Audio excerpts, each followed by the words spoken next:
Parang nagdadabog ang octopus na ito.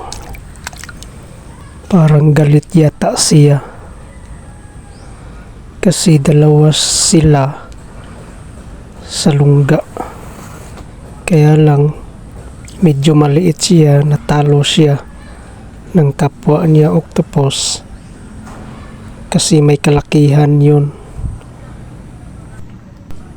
Lumabas siya sa lungga at nagdadabog-dabog. Ito parang magpahuli na yata. Mas mabuti na rin na lumabas ito kaysa mahirapan kaming kunin doon sa ilalim ng puno ng mangrove. Puro magpakain na lang siya nito sa amin.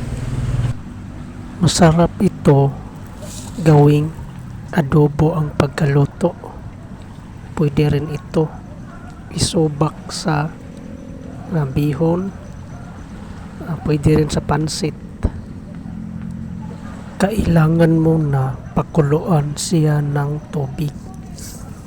Yung hindi gaanong katagalan.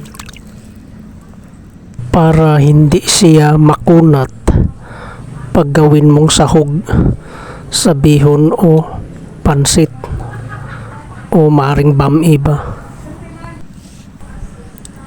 Ang ganitong klaseng octopus ay makikita mo sa tabi-tabi ng baybayin.